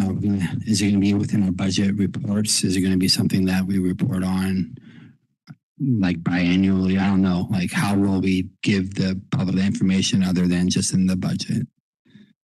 So it would be included during our revenue sources discussions, included in the city's budget. It would also be on the website under the open budget portal where you could drill down and see that specifically. And then it will be called out within the budget as well as reported in budget status reports. All right. Thank you for those clarifying responses. So I just want to make the comment that I support this ordinance. I think this public safety is one of our core responsibilities in the city. It's clear that recent call volumes are just getting higher or maintaining a level that we need sustained capability. Just over July 4th, like we had fireworks complaints, domestic violence, assault, overdose, and our departments having to decide which call to go to versus which not. And so any way we can build capacity so we don't have to make those decisions, we can respond to as many calls as possible is important to me. And the transparency and how it is spent is important. This isn't just a blank check to the city, and we owe it to our constituents who pay into this tax how this is being spent. So I appreciate that there's multiple avenues that this information will be able to be processed by community members who have questions about how it's being spent. So, and as I stated before, I just want to say again that I don't like new taxes, but the sales tax is way better than the property tax. It spreads the don't want to say burden, but tourists and people who rely on us, on our services, will also be paying into it through their spending at our stores and whatnot. So the fact that this is not just a burden on residents, but spread up and lowers the burden by an estimated $20 per household is really important to me. So I just want to make those public statements in my support of this motion. Thank you, John. Amy? Thank you. And I will try not to repeat myself. I just want to thank Deputy Chief and Chief for all their work on both the grant and this opportunity for our department. I know that a lot of work went into it, and I think overall that it was for me, and I think for the constituents that I spoke to, it was a no-brainer. I haven't spoken to anybody who was opposed to this or thought it was frivolous. And so I guess I want our officers to hear and to feel that we are trying to take care of you the best that we can, and that we hope that, and I know we've all mentioned it differently, but I'm just going to restate that we really hope that this does impact the quality of life for the officers that are drowning in calls. And, hopefully you guys can take a vacation, like a long weekend. And budgetarily, I think we can also look forward to some reduction in overtime costs. And I know our community is really looking forward to meeting our new crew. So thank you for all your hard work, and I'm happy to support this. Excited even. Thanks. Thank you. Mark? A couple questions for staff. Manager West, you said this was the fourth touch at council. Can you explain that a little bit? Councilmember, that's correct. So we, on April 28th, you will recall that we had a specific work session for council to talk about House Bill 2015 and what it's involved in. We had a very detailed presentation as well as substantial testimony from some of our officers during that work session. Council did ask that come back, and that came back at a May 5th meeting. There was, again, a substantial discussion at the May 5th meeting, including a presentation. And during that meeting, council did authorize the approval of 4 additional officers to the police department, also setting the tone for follow through relative to bringing back an ordinance on House Bill 2015 sales tax on a councilmanic approach. So that's the background and history on those 4 specific council meetings. And I would suggest that probably there were many other meetings where we mentioned House Bill 2015 since it was passed by the legislature, as that was a really significant push from city council for it being a legislative priority, which we have had for over 5 years, ensuring public safety is adequately funded. I think Mayor Dexter has testified in the past in Olympia to a similar type councilmanic tax increase to support public safety. Question for our city attorney.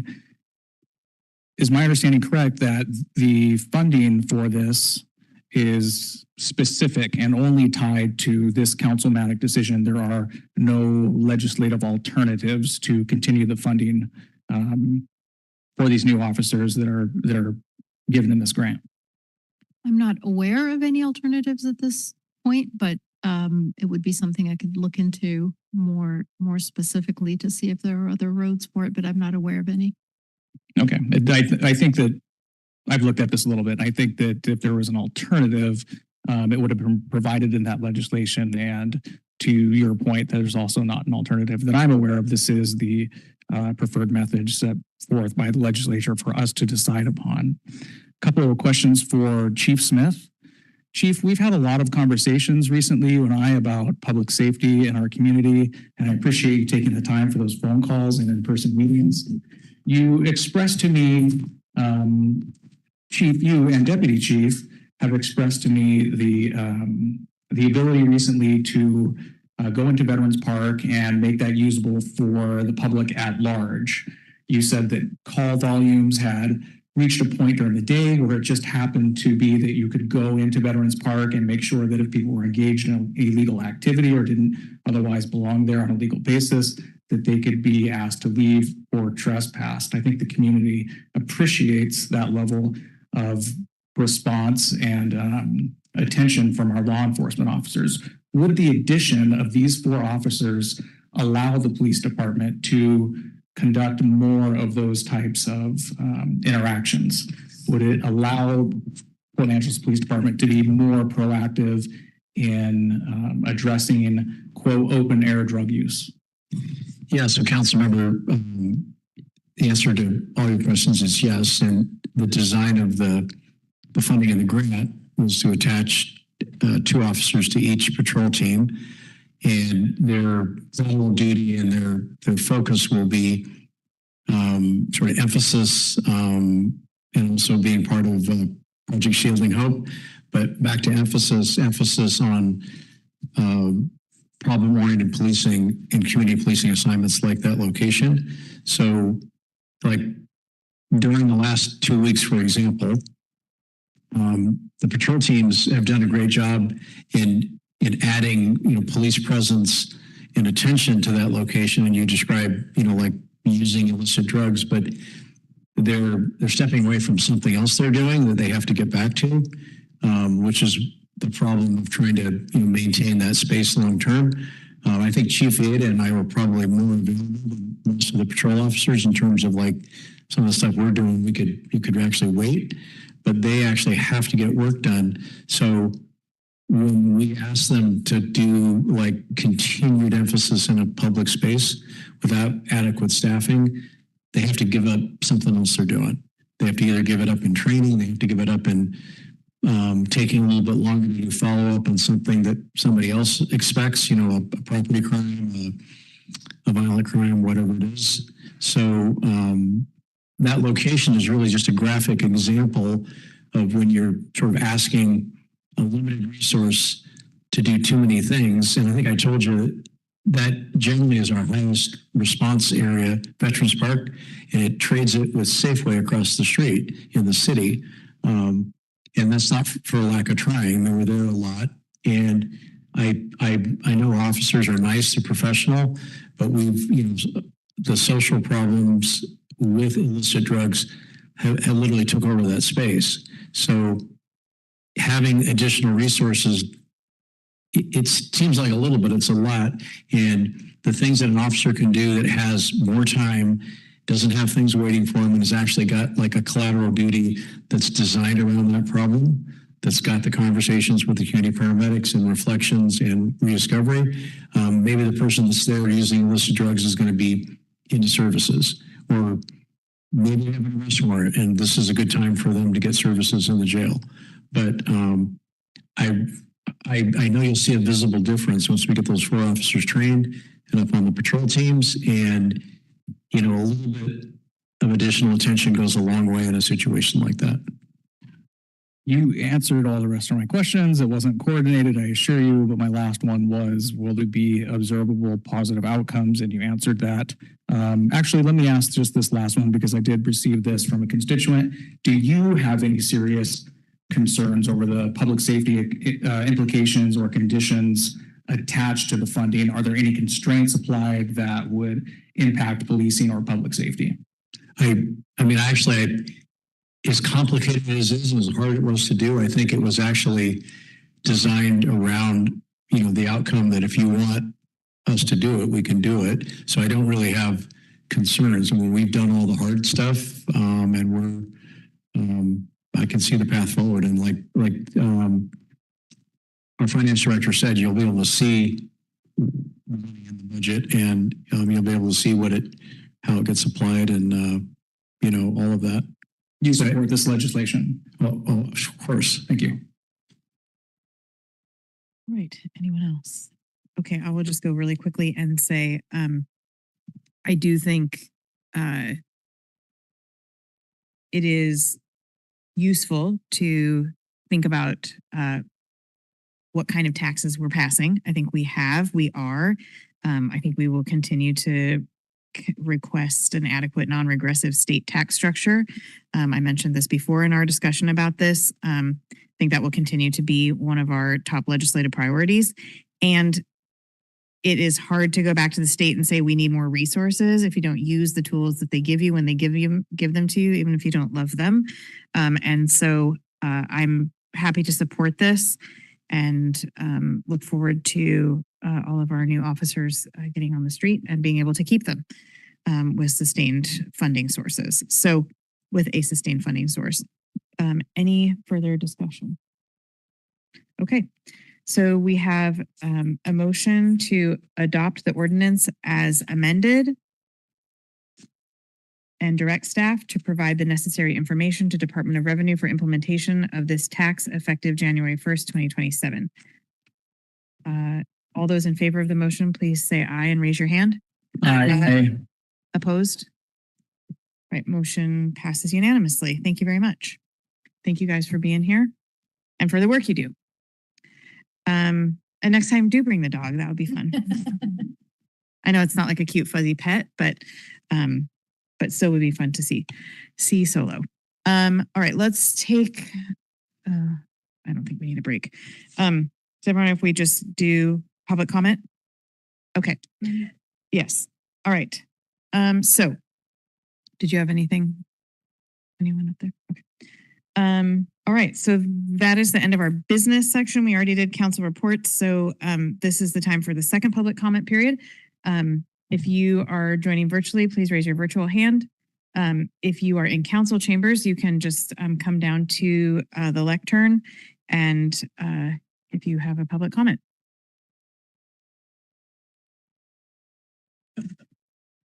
And again, it's just state your name, whether or not you're a resident. And if you're here in council chambers, the light, there's a timer up there that keeps track of your 3 minutes for you. Go ahead when you're ready. Yeah, hi, John Ralston. Two comments. One, with regard to your special meeting you had tonight at 5, I wish your packet or agenda was either out on the table available or online, and it's not. So that'd be helpful. 2, on the grant monies that you took or received on the construction project or proposed construction project at 10th and C. The grant money was somewhere around 1.9 million. You awarded a contract for 1.3 million. So there's a deficit of around $600,000. In the packet of information where that was awarded last week, I wish in those packets it would also say, what is the plan for the remaining $600,000, if any? And it's not there. Thank you. Thank you, John. Anyone else in council chambers?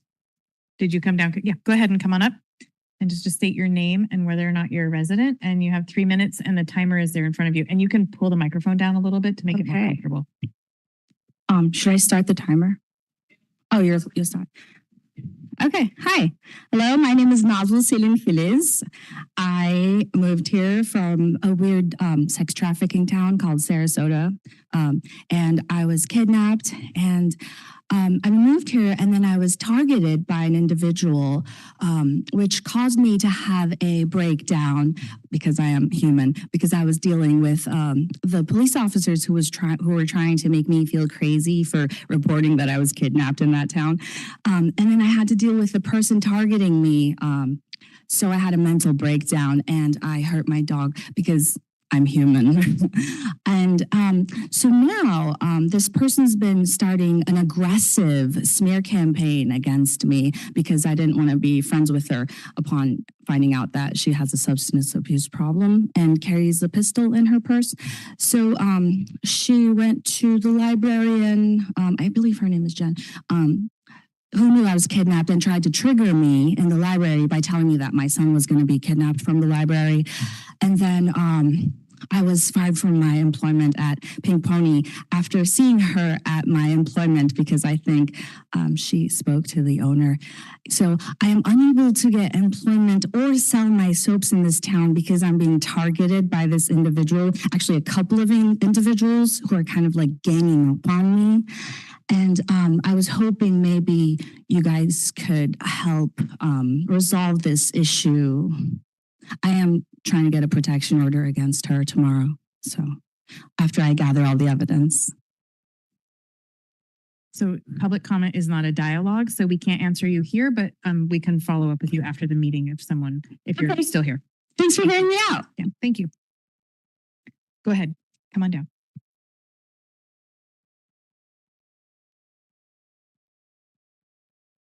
Hi, my name is Stacy Eastman and I live here. I moved here in 2015. I was actually expecting to see a lot more people. I live at the Manor off of 2nd and Peabody. And so I used to volunteer at the Salvation Army a while back. And it was like, I was kind of proud to be there.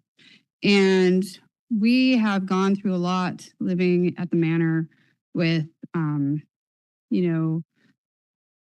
know people are struggling, right? But it's just gotten really dangerous, right? So we had put gates up and things like that.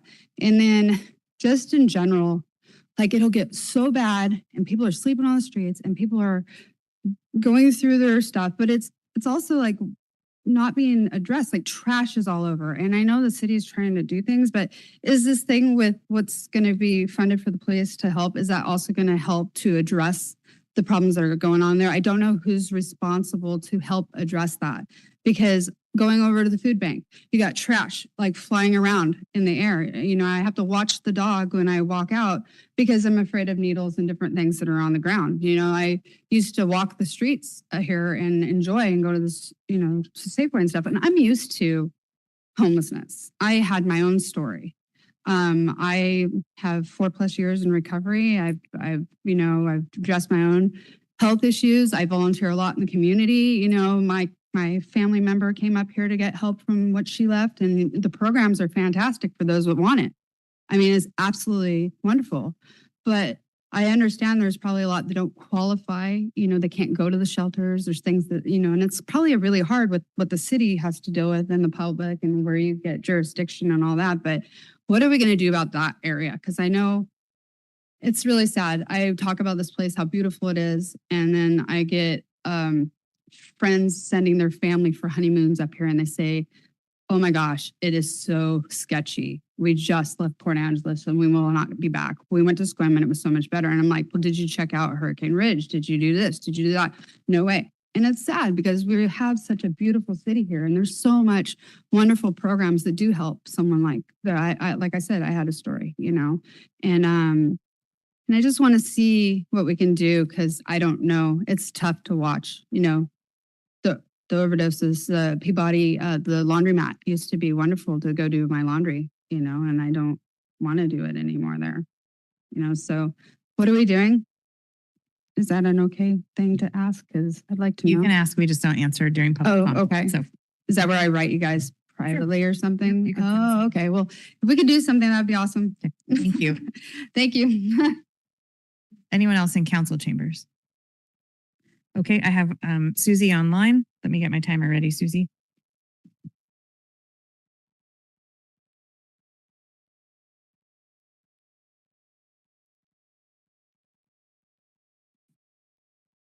Hello. Hello, go ahead. Thank you. Susie Blake, Port Angeles. I can relate to that last comment. I didn't catch her name, but thank you. I recently was gifted a couple months ago by one of my adult children an e-bike, and I've not been a bicycle rider in my adult years. So I learned to ride a bike again and am enjoying exploring further. Outside of that, my primary preferred transportation is to be a pedestrian. Try not to drive my car around town if I don't have to. But getting out on the e-bike and accessing the Discovery Trail, cutting through town has been great. And it's definitely a different perspective. Being such a small town, it's easy to see the problems really carefully and getting out, especially like further west for some of the nicer neighborhoods that are adjacent to the Discovery Trail or near the waterfront. I can see how people who don't spend much time in Central Port Angeles or only there in limited snippets certain times a day might think everything is fine. But it's just been a very interesting juxtaposition to see the differences within the little micro neighborhoods within the community. And Central Port Angeles is indeed still suffering quite a bit by things like what the last speaker mentioned, the things that the chief and the police force have been attempting to address at the Bell and Safeway in certain spots. I appreciate the concentrated effort, but it's still, there's a huge difference in the quality of life and the way it affects people, both their physical and mental health, myself included, and the way it affects businesses and the way it affects tourism. So I'm glad we're covering some ground on that and making some progress, and I hope that focus continues. And then I know Column Transit is its own entity, but last week we were on a bike ride in the evening coming back from the west side of town on the Discovery Trail on West 10th and had the misfortune of seeing a Column Transit bus who was going pretty fast, hit a deer. And I know deer here do dumb things. I'm not saying it's entirely the driver's fault. Deer tossed up in the air multiple times like a beanbag and collapsed, his mangled body in the middle of the street as the driver continued on their way and didn't stop. We stopped because it was in the middle of the road and we wanted to bring, we were on our bikes. We pulled over and wanted to bring attention to it to any other drivers wouldn't, not see it and run into it because traffic does go fast on West 10th. Another neighbor stopped and called transit to report the driver because as he drove back by, he again didn't stop and he recognized the driver as one who he claimed frequently speeds in the area. In talking to other community members who have worked for transit, they said, that it may be their protocol that they discontinue when they hit a deer. But what was notable to me is that street, there's a lot of front yards where kids play out in the front yard and sometimes run really close to the curb and into the bike lane. We have to watch for them on their bikes.